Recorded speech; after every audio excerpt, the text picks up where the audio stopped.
عزوز سلامتنا تقبلوا نايزا زينا تقرنها 24 يوتيوب channel تغتاتلتي كما يتصنحوا نلوم على الزحارنا يوم زيناتات بخمس ساعة كغربوا يوم حابيركم ناتصنحوا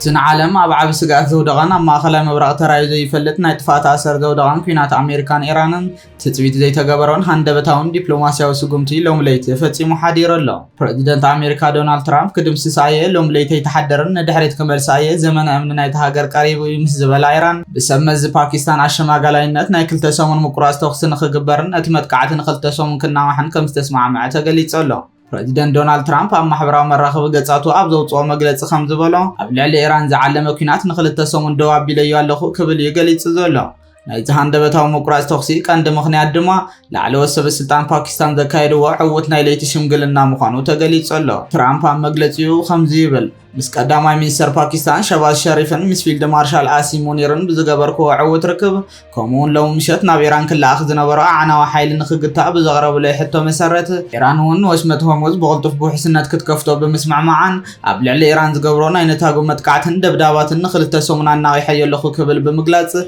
بريزيدنت نزو السانة زدما كلتيا مقراس توخس كبليو تغيسو وزلو زغبرو المخنيات كقلت كلو دما وتهدراو علاماتاتنا بمولو بمسخعنان كمون مسيران نويح جزيز تصنح سلام نمسفان أما خلاي مبرق وصان سمع مبصح زيادة مقررابنا نيزبال انتخون بريزيدنت دونالد ترامب كي تغسو زي حالة فحادة قداي قنالوي السودو ما إيران زغربتون قد محجاي قبلون زبولو 10 تنتوتاتنا زي تحساب عرنا تعامون انتخونا 5 تقبلو قليت صلو ترامب زينا إيران حساب نزي تزخون صبوغ مسارتي يلا يزعمن كبليو قليت صدولو أمريكان إيران قد محجاب زي تسمع معلو زنا برا مبزحتهم نتوتات أبسم مع كم استبتحن زنا يكل تسوم قزيدو معنا تسمع مولو كزاز من شتو خو كان عدل هي كبليو قاليت زلو اب كند حزب امريكان هاجرات ماخلاي مبرقن وكيله ازنو وي حق زي زوسد صغم مفتحن مركاب اب دغ بمبصحو عبي خبر يسمعنا بمبال نز مغلصيو تاريخاو مخانو يحبيرو زلو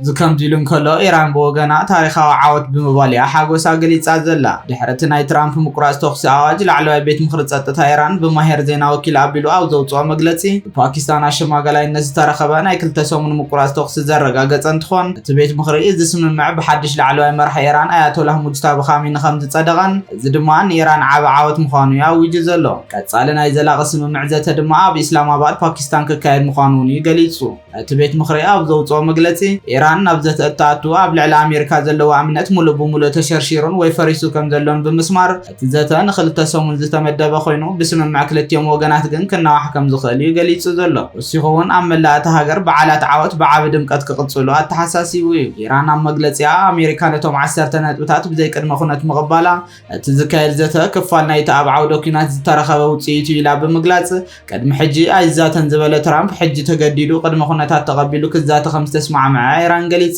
صلايا بعود كينات إيدو مهابو وسان بوليتيكا عاود كوينو تمزجيولنا لو بمبال از تاريخا عاودنا بحبار كنخبروينا انت زي كوين غن حتى حزب إيران مولو بمولو كساب زملس وتهدراو قلصمنا دلويو كتبل إيران تنقيقالا مس أمريكا زقبر زتا زمت 11 ميازيا بإسلام آباد باكستان كجمر مخانو سبب سلطان إيران زقلتو انتخونو زتا إيران زغربتو 10 تنتوتات أمريكا بوقع بزي قد مخونات مغبالا سيعيبو زمتاي ترامب موداتا ساعات تقديدو استقبلهم 10 تنتوتات إيران مسنر دما قداماي وتصر مصاب بهرمز اب مصاب بهرمز زكاير غعزو ترانزيت مسعطقات حيلتات إيران بمتحبار زكتاتل كخونيو እዚ ድማ ኢራን ፍሉይን ኢኮኖሚያውን ጂኦፖለቲካዊ ዓቕሚ ዝህብ እንትኾን هرمز قدم حجي نتا متحلالف زنبر خوينو حجي كان أمريكان إسرائيل دحر زخفتو كينات هرمز ملو بملو إيران مخانو أمريكا تقبلاتو لا كالاي مسمر مخته ويدما اكسيس اوف ريزيستانس امريكا ابلع لكلهم عبالات مسمر مخته كم حزب لهان حوتن زكايدو زلو كينات بقلطف دو كتبل تسمعمي علا سالساي دما موصا سراويت امريكا سراويت امريكا كاب زوا ماخلاي مبرق زلوا معسكرات بمعصاون بمفراسن مولو بمولو خوصو تقديدوم يبل رابعاي بروتوكول دحنت ويدما ጸጥታ لعنت إيران بزرقاقت ملكة حدش ناي ترانزيت بروتوكول عمت أبو هرمز كتايش زبلون أمريكا تقبلات ولا عمشاي دما كفليت كحسا بمخنيات التوكينات أبلع لإيران نزبت صحانوات أمريكا مولو كفليت كتكفل زبلون ترامب تقبلوا ولا مبلشات شاينت بدما أقداتات من العاليو ኣብ ልዕሊ ኢራን ዝተነበሩ ኩሎም ቀዳማይን ካልኣይን ደረጃ እገዳታት ንልዕሊ 30 ዓመታት ዝጸንሑ እገዳታት ብኣባላት ቦርድ ሃገራዊ ትካል ኣቶሚካዊ ጸዓት ብቤት ምኽሪ ጸጥታ ውድብ ሕብራት ሃገራትን ዝመሓለፉ ኩሎም ውሳነታት ንሓንሳብን ሓዋሩን ካብ ልዕሊ ኢራን ክለዓሉ ተስማዕሚዑ ኣሎ። መበል 7 ድማ እቶም ተኣጊዶም ዘለዉ ሃብትታት እዮም። ኩሎም ኣብ ወጻኢ ሃገራት ተኣጊዶም ዘለዉ ሃብትታት ኢራን ተለቒቖም ንመንግስቲ ኢራን ክወሃቡ እዮም። መበል 8 ድማ ብቤት ምኽሪ ጸጥታ ምጽዳቕ እዩ። ኣብ መወዳእታ ድማ ኩሎም እዞም ስምምዓት ብኣገዳሲ ውሳነ ቤት ምኽሪ ጸጥታ ውድብ ሕብራት ሃገራት ክጸድቁ የግድድ እዩ ዝብል ጋዜጠኛ CNN ማይክል ሪዮስ ከም ዝጸብጸቦ ኣሜሪካ ነዚ መደብ እዚ ብመሰረቱ ምቕባል ኣስዒቡ ኢራን ንኣሜሪካ ከም ዘገደደታን ዓብ ዓወት ከም ዝረኸበትን ኣዊጃላ ክብል ገሊጹ እዩ። ቤት ምኽሪ ኢራን ሎም ለይቲ ኣብ ዘውፅኦ መግለጺ ጸላይና ዝኾነ ሓይሊ ኣሜሪካ ኣብ ልዕሊ ህዝቢ ኢራን ብዝኸፈቶ ዘይፍትሓውን ዘይሕጋውን ገበን ዝመልኦም ኩናት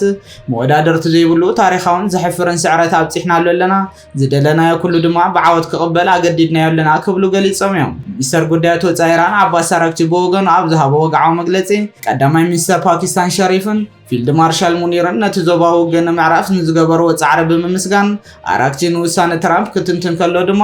ኣሜሪካ ኣብቲ ናታ 15 ነጥብታት ዝተመስረተ ናይ ዘትሕቶ ኣቕሪባ ከም ዝነበረትን ትራምፕ ግን ነቲ ናይ ኢራን 10 ነጥብታት ሓፈሻዊ ትሕዝቶ ብግዲ ክቕበል ከም ዝተገደደ ገሊጹ እዩ። ኣብ ልዕሊ ኢራን ዝፍጸሙ መጥቃዕትታት ደው እንተኢሎም ሓያላት ዕጡቓት ሓይልታትና እውን ናይ ምክልኻል ስርሒታቶም ደው ከብሉ እዮም መጀመርታ እውን ንሕና ተኹሲ ኣይከፈትናን ክብል እዩ ገሊጹ ዘሎ።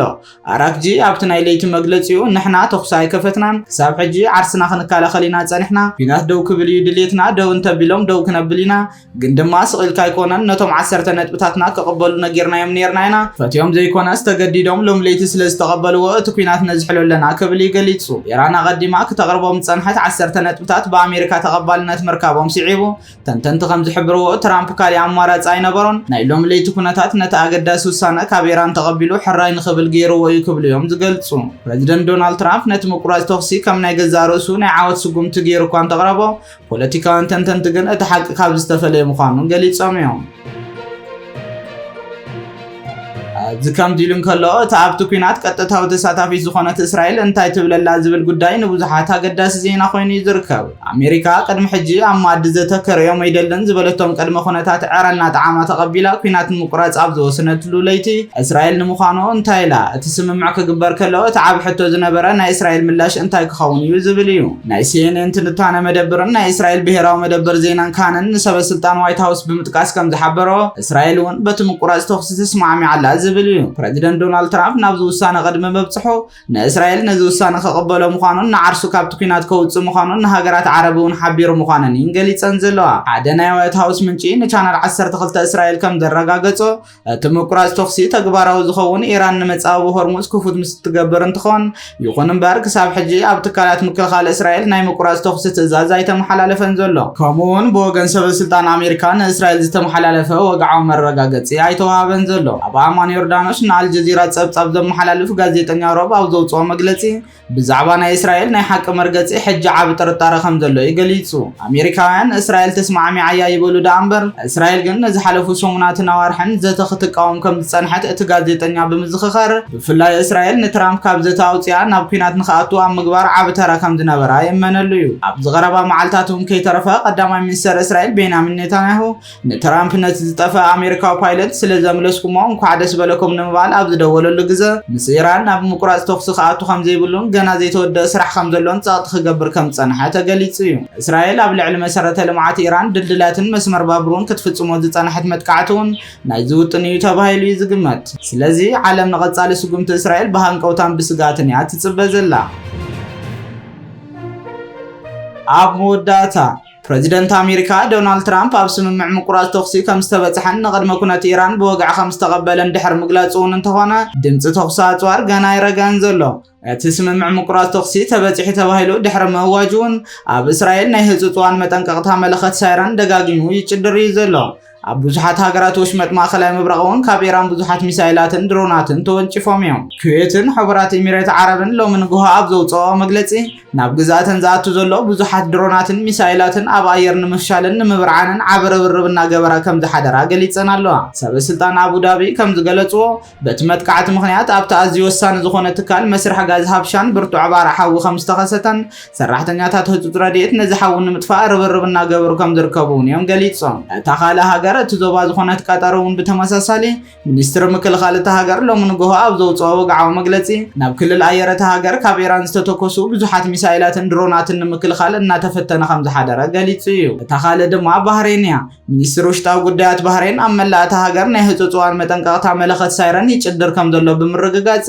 ነበርቲ ብህፁፅ ናብ ውሑስ መዕቆቢ ቦታታት ንኽኣትዉ ሓቲቱ እዩ። ስዑድ ዓረብ ሲቪል ምክልኻል ስዑድ ዓረብ ኣብታ ማእኸላይ ዝኾነት ግዛት ኣልካረጅ ከጋጥም ንዝኽእል ሓደጋ ኣመልኪቱ ናይ ቅድመ መጠንቀቕታ ድሕሪ ምውፅኡ ኣዝዩ ብዙሕ ቁፅሪ ዘለዎ ድሮናት ናብ ስዑድ ዓረብ ተወንጪፉ ኣሎ። እስራኤል ሰራዊት ምክልኻል እስራኤል IDF ሎሚ ንግሆ ኣብ ዘውፅኦ መግለፂ ድማ ካብ ኢራን ዝተተኮሱ ብዙሓት ድሮናትን ሚሳኤላትን ከም ዘለለየ ብምሕባር ብኸቢድ ቁፅሪ ናብ እስራኤል ገጾም ይመፁ ከም ዘለዉ ገሊጹ እዩ። ብማገንዳዊት ኣዶም ዝፍለጥ ቀይሕ መስቀል እስራኤል ከም ዝገለጾ ድማ ኣብ ማእኸላይ እስራኤል እቲ መጥቃዕቲ ኣብ ዝተፈጸመሉ ሓያለ ቦታታት ጉጅለታት ህፁፅ ሓገዝን ሂወት ኣድሕንን ከም ዝተዋፈሩን ብቕልጡፍ ምላሽ ይህቡ ከም ዘለውን ኣረጋጊጹ ኣሎ።